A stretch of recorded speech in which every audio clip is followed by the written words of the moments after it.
Hello guys, तो कैसे हैं आप लोग। उम्मीद करते होंगे कि आप लोग बहुत ही अच्छे होंगे और आपकी पढ़ाई जो है बहुत अच्छे तरीके से चल रही होगी। तो आज हम लोग पढ़ने वाले हैं एक नया टॉपिक, नया चैप्टर जिसका नाम है नंबर सिस्टम। ठीक है। तो नंबर सिस्टम में एक्चुअली हम लोग पढ़ते क्या हैं। नंबर सिस्टम में हम नंबर्स के बारे में पढ़ते हैं, कितने प्रकार की नंबर्स होती हैं उनके बारे में, उनकी ऑपरेशंस के बारे में पढ़ते हैं। इस चैप्टर में हमें मेन जो है इरेशनल नंबर्स के बारे में पढ़ना है और थोड़ा रेशनल नंबर्स के बारे में भी पढ़ना है। और तुम्हें जो नंबर्स होती हैं उनका थोड़ा नॉलेज होना चाहिए, इससे छोटे छोटे क्वेश्चंस बन जाते हैं। तो आज हम पहले लास्ट में जो है एनसीईआरटी की एक्सरसाइज 1.1 भी डिस्कस करेंगे। तो पूरी वीडियो देखना, आपके लिए बड़ी ही हेल्पफुल होगी ये वीडियो। और उम्मीद करेंगे कि आप लोगों को ये वीडियो बहुत ही अच्छी लगेगी। तो चलिए स्टार्ट करते हैं। नेचुरल नंबर से स्टार्ट करेंगे हम लोग। नेचुरल नंबर क्या होती हैं। नेचुरल नंबर होती हैं जो काउंटिंग नंबर्स होती हैं, उनको नेचुरल नंबर बोलते हैं। ठीक है। नेचुरल नंबर्स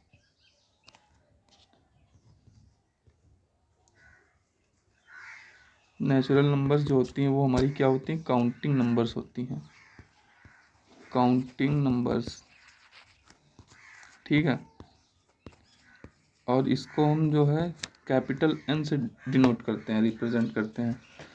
और ये कहाँ से स्टार्ट होती हैं, 1 से स्टार्ट होती हैं। 1 2 3 4, क्योंकि हम काउंटिंग्स नंबर जब पढ़ते थे नर्सरी क्लास में तो 1 2 3 हमको पढ़ाया जाता था। तो हम यहाँ से हमको याद रखना है कि नेचुरल नंबर्स क्या होती हैं, काउंटिंग नंबर्स। और हम लोग 1 से पढ़ते थे, 0 से तो स्टार्ट नहीं करते थे, हम 1 से पढ़ते थे। 1 2 3 4 ऐसे बोलते थे नर्सरी केजी में। तो वहाँ से हम लोग स्टार्ट करते। तो इसीलिए नेचुरल्स नंबर इनको बोला गया है। ये काउंटिंग नंबर्स होती हैं और ये इन्फिनिटी तक जाती हैं, कहीं रुकती नहीं है।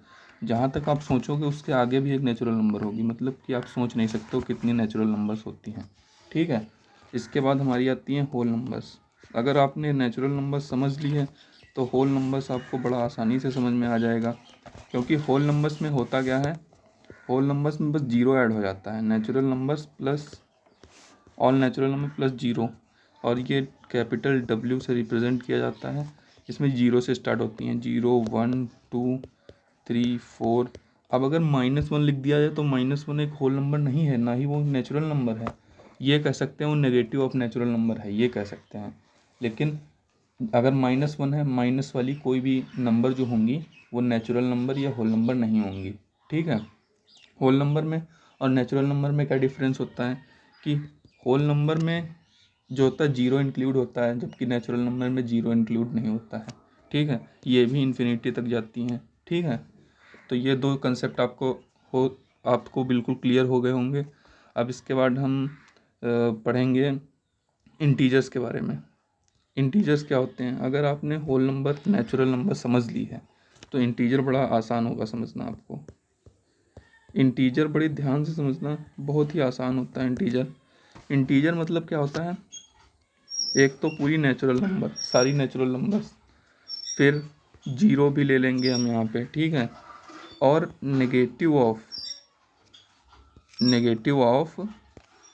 Natural number.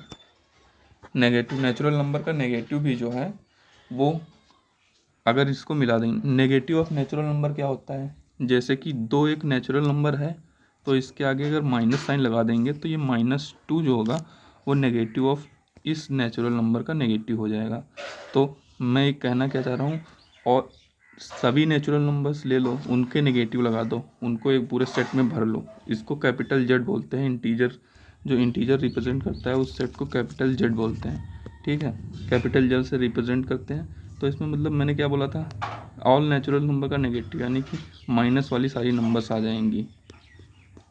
यहाँ पे माइनस वाली भी इंक्लूड हो जाती है। जीरो तो है, मैंने रखा है जीरो, ये जीरो रख दिया। फिर इसके बाद 1 2 3 नेचुरल नंबर, अब इन्फिनिटी तक यही जाएंगी पूरी। तो मैंने क्या, इधर माइनस इन्फिनिटी तक जाएंगी, माइनस इन्फिनिटी पर ख़त्म होंगी। तो ये क्या है हमारा, ये हमारा नेचुरल नंबर है। और ये हमारा पूरा क्या है, होल नंबर। और ये क्या है हमारा, इतना नेगेटिव ऑफ नेचुरल नंबर। इन सब का जो सेट बनता है उसको हम बोलते हैं इंटीजर। उसको हम इंटीजर बोलते हैं। नेक्स्ट अब हम लोग देखेंगे इवन नंबर्स क्या होती हैं। इवन नंबर तो बहुत ही आसान है। इवन नंबर जो 2 से डिविजिबल होती हैं उनको इवन नंबर बोलते हैं। 2 से डिविजिबल होती हैं, ठीक है, divisible by 2।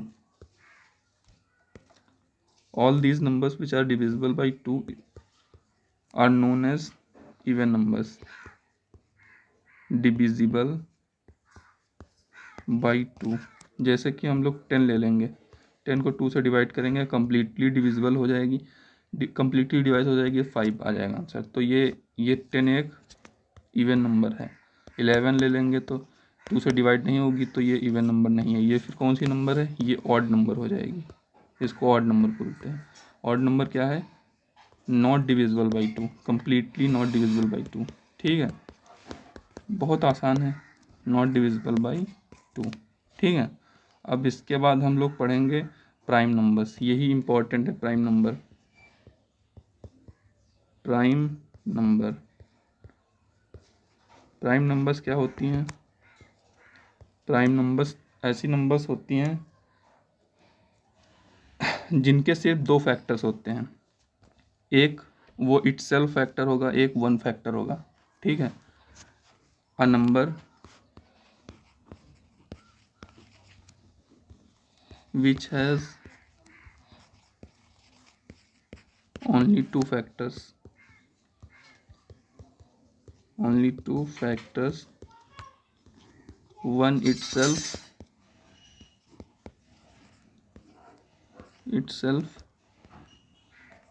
and other one is 1। Other one क्या होगा? दूसरा जो है वो 1 होगा। पहला तो अपने आप अपने से अपना फैक्टर होगा। जैसे कि हम ले लेते हैं सबसे आसान, 2 ले लेते हैं। 2 तो 2 जो है 2 से डिविजिबल होगा, यानी कि 2 इसका एक फैक्टर हो जाएगा। और फिर 2 1 से भी डिविजिबल होगा, यानी कि 1 एक फैक्टर हो जाएगा इसका। तो 2 के कौन से 2 फैक्टर हो जाएंगे? 1 और 2, और कोई तीसरा फैक्टर होगा नहीं इसका। तो ये क्या है? प्राइम नंबर है। ऐसे 3 भी है, 3 के 1 और 3 हो जाएगा। 7 भी है और 61 भी है ना, 61 भी है। और इस इधर हम ले 13, 17, 19, ये सारी कौन सी नंबर्स हैं? प्राइम नंबर्स हैं। तो प्राइम नंबर्स का फंडा आपको क्लियर हो गया होगा। अब प्राइम नंबर्स का उल्टा क्या होता है? Composite number. कंपोजिट नंबर क्या होती हैं? अरे प्राइम नंबर के बारे में एक चीज़ और मैं आपको बता देता हूँ, एक मिनट। प्राइम नंबर्स, जीरो क्या है? जीरो एक प्राइम नंबर है कि नहीं? ये इम्पोर्टेंट बात है, इम्पोर्टेंट। जीरो को ना ही हम प्राइम नंबर मानते हैं और ना ही कंपोजिट नंबर मानते हैं, ठीक है, नॉट अ प्राइम नंबर। और 1 को भी सेम ऐसे, नॉट अ प्राइम नंबर। इसको 1 को भी प्राइम नंबर नहीं मानते हैं और ना ही हम लोग जो मैथमेटिशियंस होते हैं उनको, जो 0 और 1 को ना प्राइम मानते हैं ना कंपोजिट मानते हैं, ठीक है। तो अब हम कंपोजिट नंबर के बारे में जानेंगे।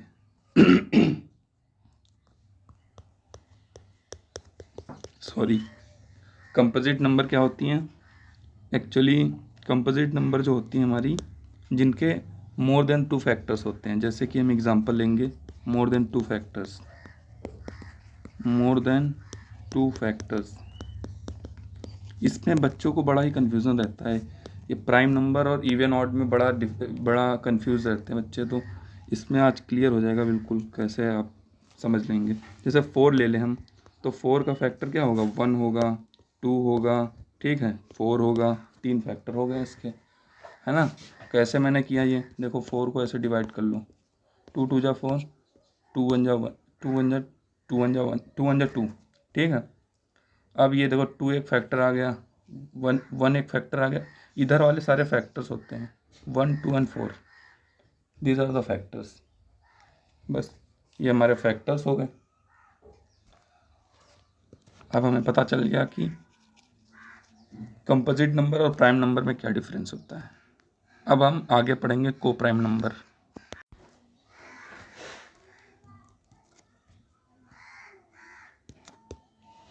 को प्राइम नंबर्स के बारे में पढ़ेंगे हम लोग अब। ठीक है, को प्राइम नंबर और प्राइम नंबर में बड़ा डिफरेंस होता है। को प्राइम नंबर क्या होती हैं? ऐसी प्राइम नंबर्स जिनका HCF 1 हो, हाईएस्ट कॉमन फैक्टर जो है वो 1 होना चाहिए, यानी कि जो कॉमन फैक्टर होना चाहिए वो 1 होना चाहिए और सिर्फ 1 ही होना चाहिए, दूसरा कोई कॉमन फैक्टर नहीं होना चाहिए। एक कॉमन फैक्टर 1 होना चाहिए वो भी, और दूसरा कोई कॉमन फैक्टर ही नहीं होना चाहिए। जैसे कि एग्जांपल लेते हैं, HCF इज़ 1, ये बस याद रखना, HCF 1 होना चाहिए, हाईएस्ट कॉमन फैक्टर 1 होना चाहिए। ठीक है, तो यहाँ पे हम लोग ले लेंगे क्या, 5 ले लें, 7 ले लें, तो 5 का फैक्टर क्या हो जाएगा, 1 और 5 हो जाएगा, क्योंकि ये प्राइम नंबर है, 7 भी प्राइम नंबर है, तो 1 7 डायरेक्ट लिख दो, ये तो आसान हो जाएगा। अब देखो इनमें दोनों में कॉमन कौन आ रहा है, 1 1 कॉमन है, तो ये कौन सी नंबर्स हो गई, ये को प्राइम नंबर्स हो गई, को प्राइम। बस आसान है, इसी तरीके से आप बहुत सारी नंबर्स देख लेंगे। एक्चुअली इनका यूज़ जो आता है वो रेशनल नंबर्स में आता है। जैसे कि हम लोगों को रेशनल नंबर्स को तब तक रिड्यूस करना होता है जब तक कि वो डिनोमिनेटर और न्यूमरेटर वाली नंबर्स जो हैं वो को प्राइम का एक सेट ना बन जाए, जैसे कि 7 5। अब इसमें से कुछ भी हम रिड्यूस नहीं कर सकते, कुछ भी कैंसिल आउट नहीं कर सकते, तो वहाँ पे इसका यूज़ आता है। तभी हमने यहाँ पे बताया गया है कि को प्राइम नंबर्स क्या होती हैं। ठीक है, अब हम नेक्स्ट पढ़ेंगे इसके बाद रैशनल नंबर्स क्या होती हैं। ये जहाँ से चैप्टर स्टार्ट होता है, रैशनल नंबर्स। रैशनल नंबर्स बड़ा इंपॉर्टेंट है। रैशनल नंबर्स, रैशनल नंबर्स आप लोगों ने पढ़ा भी होगा, बहुत आसान होता है rational numbers. Rational numbers, any number which can be represented as P by Q। कोई भी नंबर हो जो P बाई Q के फॉर्म में रिप्रेजेंट की जा सकती हो, उसको हम नेचुरल वो रैशनल नंबर बोलते हैं। ठीक है, तो रैशनल नंबर क्या होती है, the numbers of a form P by Q where P and Q are the integers. जहाँ पे P और Q जो है इंटीजर हो, एंड जो Q is not equal to 0 और Q 0 के इक्वल ना हो। ठीक है, तो डेफिनेशन आप लोग लिख लो, the numbers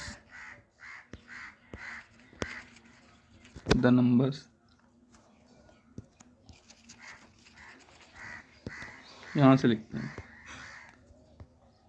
the numbers of form P by Q where P and Q are integers. Integers मैंने आपको बताया क्या होते हैं, है ना। तो इंटीजर्स जहाँ P और Q इंटीजर्स होने चाहिए, एंड दो कंडीशंस होती हैं इसमें, Q is not equal to 0। बस ये दो कंडीशंस आप लोगों को याद रखना है, बस इनको हम रैशनल नंबर्स बोलते हैं। The number of form P by Q, जैसे कि 2 बाई 5। देखो 2 और 5 दोनों इंटीजर हैं, और 5 0 के इक्वल है ही नहीं, तो ये एक रैशनल नंबर हो गई।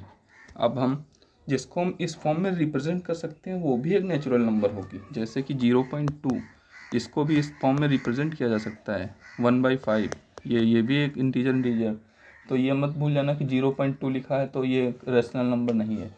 फिर अभी हम आपको बताएंगे कि रैशनल नंबर और इरेशनल नंबर में क्या डिफरेंस होता है। उसके बाद इरेशनल नंबर्स को हम P बाई Q में एक्चुअली रिप्रेजेंट नहीं कर सकते हैं, यही डिफरेंस होता है। ठीक है, तो चलिए अब हम रैशनल नंबर्स हमने आपको बता दी। अब रैशनल नंबर्स के बारे में कुछ इम्पॉर्टेंट बातें हैं, वो आप लोगों को समझना है। बस मेन फोकस आपका यहीं पे होना चाहिए कि रैशनल नंबर्स जो हैं इम्पॉर्टेंट पॉइंट्स होने चाहिए। First, there are infinitely many rational numbers. यहाँ पे बहुत इनफाइनाइटली, जैसे नेचुरल नंबर्स होती थी, ठीक है, नेचुरल नंबर्स होती थी, होल नंबर्स होती, इनफाइनाइटली होती थी, वैसे ही रैशनल नंबर्स भी इनफाइनाइटली मैनी होती हैं, मतलब बहुत सारी होती हैं, कभी ख़त्म ही नहीं होती हैं। देयर आर इनफाइनाइटली, ये आप नोट कर लेना कहीं पे, many rational numbers. Many rational numbers, ये इंपॉर्टेंट बात है, यही आपसे पूछी जाएंगी सब। देयर, यहाँ पे कोई सबसे छोटी या कोई सबसे बड़ी रेशनल नंबर नहीं होती, आप कह सकते हैं। जैसे कि हमने यहाँ पे देखा था, हम यहाँ पे एक चीज़ आपको बताना भूल गए हैं कि सबसे छोटी प्राइम नंबर कौन सी है, 2। स्मॉलेस्ट प्राइम नंबर क्या है, 2 है। स्मॉलेस्ट प्राइम नंबर क्या है, 2 है। ये आप लोगों को याद रखना है, स्मॉलेस्ट प्राइम नंबर क्या है, 2 है। ठीक है। और स्मॉलेस्ट कंपोजिट नंबर क्या है, वो 4 है। लेकिन लार्जेस्ट हम बता नहीं सकते क्योंकि इन्फिनाइट तक जाती हैं ये, है ना। अब हम देखेंगे यहाँ पे there are infinitely many rational numbers, और यहाँ पे कोई सबसे छोटी रेशनल नंबर नहीं होती है, कोई सबसे बड़ी रेशनल नंबर नहीं होती है। ठीक है। There is no least rational number, least और ग्रेटेस्ट रेशनल नंबर, लीस्ट और ग्रेटेस्ट रेशनल नंबर, लीस्ट और ग्रेटेस्ट रेशनल नंबर। ठीक है, ये बातें आपको नोट करनी है, ये सब आपको पता होनी चाहिए, समझ लो भाई, यही क्वेश्चंस में पूछेंगे आपसे। ठीक है। अब 0 इज़ अ रैशनल नंबर, 0 एक रैशनल नंबर है, ये भी आपको याद रखना, क्योंकि 0 को हम 0/1 लिख सकते हैं, और 0 और 1 हमारा इंटीजर है, और जो 1 है वो 0 के इक्वल नहीं होता है, hence it is a rational number. ये रैशनल, 0 इज़ रैशनल। ठीक है। अब फोर्थ हमारा पॉइंट जो है, every natural number, whole number and integer is a rational number. ठीक है।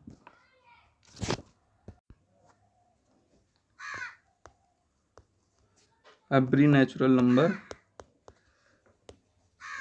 नंबर चाहे होल नंबर हो या फिर इंटीजर हो, इंटीजर को हम जेड से रिप्रेजेंट करते हैं और नेचुरल नंबर को कैपिटल एन से, डब्ल्यू से, सभी जो होती हैं वो rational, all every natural number, whole number are rational. ठीक, सारी रैशनल होती हैं, रैशनल नंबर्स होती हैं। लेकिन ये नहीं कह सकते कि all rational numbers are whole number, ये फॉल्स हो जाएगा। सारी रैशनल नंबर होल नंबर नहीं होती, जबकि सारी होल नंबर रैशनल नंबर होती हैं। यहाँ पे आपको इम्पोर्टेंट बात याद रखनी है, रिवर्स भी करके देखना है, रिवर्स इसका फॉल्स हो जाएगा, और जो ये होल नंबर नेचुरल नंबर वो सही हो जाएंगे। क्योंकि कैसे कि हर होल नंबर, जैसे 0 एक होल नंबर है तो 0/1 लिख सकते हैं, नेचुरल नंबर क्या है, 2 एक नेचुरल नंबर है, 2/1 लिख सकते हैं, तो 1 बाई में आता है तो वो रैशनल नंबर बना देता है इसको, बस इसीलिए ये पॉइंट लिखे गए हैं। लेकिन जैसे हमने रैशनल नंबर दे दी 7/5, अब बोल दिया all rational numbers are whole numbers, तो 7/5 क्या होल नंबर है, नहीं है होल नंबर, क्योंकि होल नंबर में 7/5 आता ही नहीं है, वो तो 1 2 3 आते हैं, उसमें 0 1 2 3 आता है, और इसमें 7/5 तो पॉइंट में आ गया, तो पॉइंट तो आते ही नहीं है। तो इस तरीके ये थोड़ा डिफ्रेंशिएट होता है। अब हम ये सब इम्पोर्टेंट बातें आपको बता दिए हैं, इसके बाद हम आपको बताने जा रहे हैं कि दो जो रैशनल नंबर्स होती हैं उनके बीच में कैसे रैशनल नंबर्स। तो मैं कह रहा था कि दो रैशनल नंबर्स के बीच में कितनी एक या दो रैशनल नंबर्स, एक रैशनल नंबर को फाइंड करनी हो तो वो कैसे फाइंड करेंगे।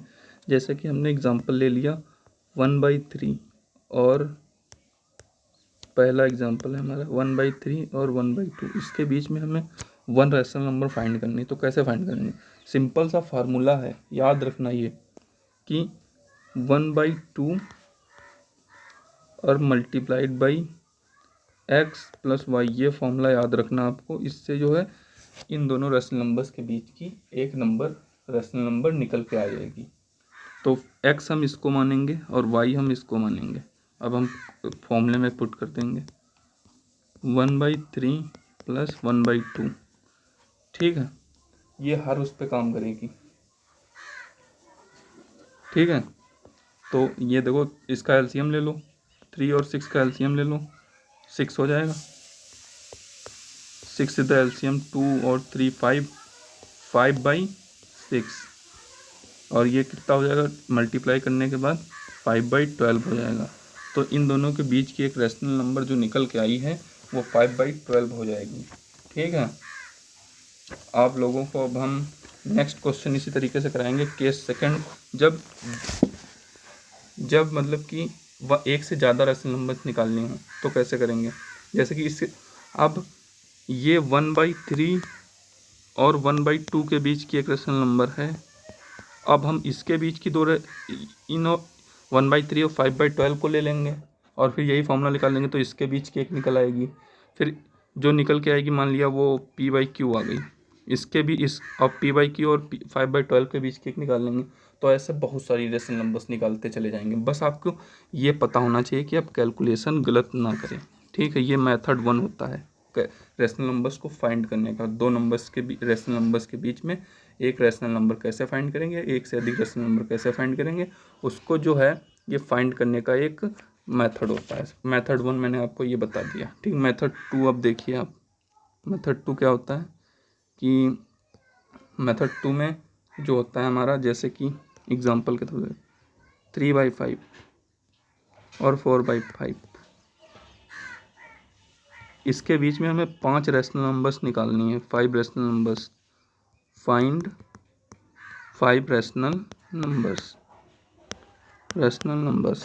ठीक है, तो कैसे फाइंड करेंगे। कुछ नहीं, जब आपको डिनोमिनेटर सेम देखना है। अगर डिनोमिनेटर फर्स्ट डिनोमिनेटर अगर सेम हो, डी सेम हो, ठीक है, देखो 5 सेम है इसमें, है ना, डिनोमिनेटर सेम है ना यहाँ पे 5 और 5। तो हमें क्या करना है, सीधे यहाँ पे स्टेप 2 में हमें क्या करना है, जितनी रैशनल नंबर्स निकालनी हो उसमें एक ऐड कर दो। कितना हो जाएगा, 6 हो जाएगा। अब डिनोमिनेटर और न्यूमरेटर में मल्टीप्लाई कर दो 6 का। जैसे कि 3 × 6/5 × 6 कितना हो गया, ये 30 नहीं 18 सॉरी 18 और ये 30। ठीक है, अब क्या करेंगे, बस सीधे आप करते जाओ। 19, 20, 21, 22 लो निकल आई आपकी, ये 4 निकल आई, 22 और 23 हैं, 23/30। अब ये तो 5 निकल आई आपकी, ये 5 हो गई, 5 हो गई ना आपकी। ये देखो कौन कौन सी, 1 2 3 4, क्या किया, 18, 19, 20, 21, 22, 23 ऐसे लिख दो। नीचे वाले तो सेम है। अब लास्ट जो इसके आगे भी 24 भी कर सकते हैं हम, 24/30। लेकिन 24/30 क्या होगा, ये इसमें जब 4 से 6 को मल्टीप्लाई करेंगे, ये इस वाले 6 को इसमें भी मल्टीप्लाई करना है ना, तो 4 6 × 24 आ जाएगा, 5 6 × 30 आ जाएगा। तो अब देखो 5 ही निकली, एग्जैक्ट 5 निकली इसमें, इससे बीच में। बहुत आसान मेथड है ये, मेथड 2 आपका हो गया। तो ये हमारी पहली रैशनल नंबर्स थी, इसको क्या लिख सकते हैं, कैंसिल आउट करके लिख सकते हैं 3/5। इसको कैंसिल आउट करके लिख सकते हैं 4/5। चलिए अब नेक्स्ट मेथड देखते हैं। नेक्स्ट मेथड में क्या होता है, ये हमारा मतलब इसमें जो है ये एक यूनिक मेथड है। इसमें जो है जब आपके पास जैसे कि इस तरीके की रैशनल नंबर आ गई 2/3, इसमें डिनोमिनेटर सेम नहीं हो, तब आप कैसे निकालोगे। तब आप ये वाला फॉर्मूला मत लगा देना जो मैंने बताया है, ये वाला n+1 वाला, मतलब 5 + 1 6 से न्यूमरेटर और डिनोमिनेटर में मल्टीप्लाई मत कर देना। उसके लिए अलग फंडा होता है। इसके लिए जो होता है, क्या होता है, यहाँ पे आपको पहले एक डी फाइंड करना होता है। डी, वो डी किसके इक्वल होता है, वो y - x के इक्वल होता है अपॉन n+1। यहाँ पे n क्या होता है, कितनी रैशनल नंबर्स आपको निकालनी हुई। जैसे कि यहाँ पे हमने इसके बीच में 3 रैशनल नंबर हमें फाइंड करनी है, तो n हमारा कितना हो गया, n3 हो गया। और y क्या होगा, y जो बड़ा हो, इन दोनों में जो y बड़ा हो उसको y लेना।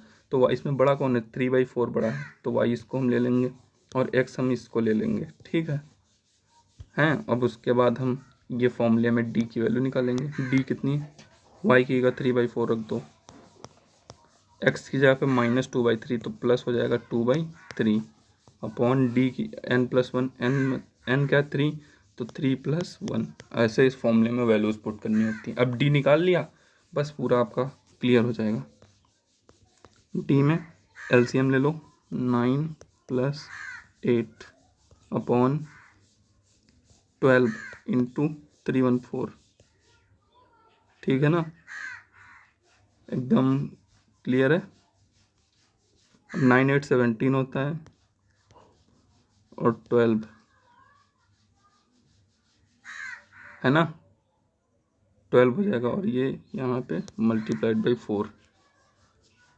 तो अब इसको मल्टीप्लाई कर दो नीचे को, तो टोटल का आंसर आ जाएगा हमारा 17/48, ठीक है। डी की वैल्यू हमने 17/48 निकाल ली। डी की वैल्यू हमने क्या निकाली, 17/48। अब हमें क्या करना है, अब बस क्या है, अब हमने क्या नंबर्स ली थी, -2/3 ली थी और दूसरी क्या ली थी हमने, 3/4। तो इनके बीच की पहली जो नंबर होगी वो x + d होगी, दूसरी x + 2d होगी, तीसरी x + 3d होगी। बस तीन ही नंबर हमको निकालनी थी। क्या बढ़ रहा है यहाँ पे, d 2d 3d, ऐसा करते चले जाओ, ये फॉर्मूला है। अब x हमने किसको लेट किया था, -2/3 को लेट किया था, तो -2/3 + 17/48 -2/3 + 17 कितना हो जाएगा, 24, है ना, -2/3 + 17 कितना हो जाएगा, 3 × 1 = 3, 3 × 6 = 18, 16, है ना। अब इसको आप कैलकुलेट कर लो, एक रेशनल नंबर ये निकलेगी, एक ये निकलेगी और एक ये निकलेगी। तीन रेशनल नंबर्स आपको फाइंड करनी थी, तीनों निकल आई। तो ये जब डिनोमिनेटर अलाइक हो, मतलब कि सेम ना हो, तब ये करेंगे, और जब डिनोमिनेटर सेम हो तब ये वाला फंडा यूज़ करेंगे। और ये तो बेसिक मेथड है, ये आप कहीं भी लगा सकते हैं, 1/2x + y, ठीक है। तो ये तीन मेथड आपको मैंने बता दिए। अब रेशनल नंबर्स का पूरा पार्ट खत्म हो गया इस चैप्टर का। अब हम एनसीईआरटी के क्वेश्चंस डिस्कस करेंगे। देखो पहला क्वेश्चन इंपॉर्टेंट बात पे आ रहा है, is 0 is a rational number. देखो मैंने आपको इंपॉर्टेंट बात में ये लिखवाया है, 0 इज़ अ रेशनल नंबर। कैसे लिखवाया था वो भी बताया मैंने, 0/1 किया था मैंने, 0/1 दोनों इंटीजर हैं, 1 0 के इक्वल नहीं है, तो ये एक रेशनल नंबर हो गई। पहला क्वेश्चन उड़ गया, हो गया पहला क्वेश्चन, कुछ करना ही नहीं होगा। 6 रेशनल नंबर फाइंड करना है 3 और 4 के बीच में। देखो अब यहाँ पे कौन सा केस आ गया, 3/1 और 4/1, क्या है यहाँ पे, डिनोमिनेटर सेम का केस आ गया। 6 है, n+1 कर दो, 7 हो जाएगा। n की जगह 6 रखेंगे ना, हमने 6 निकाल ली हमने इसके बीच में, 7। अब ऊपर नीचे 7 से मल्टीप्लाई कर दो, ठीक है। फर्स्ट वाले में 7 से बस मल्टीप्लाई करना, फर्स्ट वाले में 3/7 में मल्टीप्लाई करना, 3 में मल्टीप्लाई करना 7/7 का, तो कितना हो जाएगा, 21/7 हो जाएगा। अब क्या, 22/7, 23/7, 24/7, 25/7, 26/7, 27/7, 28/7 जो है वो हमारा क्या 4 है, ये 4, 28/7। तो ये सारी, ये यहाँ से लेकर यहाँ तक 6 रेशनल नंबर्स इसके बीच की निकल आई। और देखो 3/5, 4/5 का मैंने क्वेश्चन आपको करा दिया, 3/5, 4/5 का ये क्वेश्चन मैंने आपको करा दिया। देखो सब डिस्कस हो चुकी हैं बातें, बस ये क्वेश्चन आपको मैंने करा दिया, पीछे देख लो।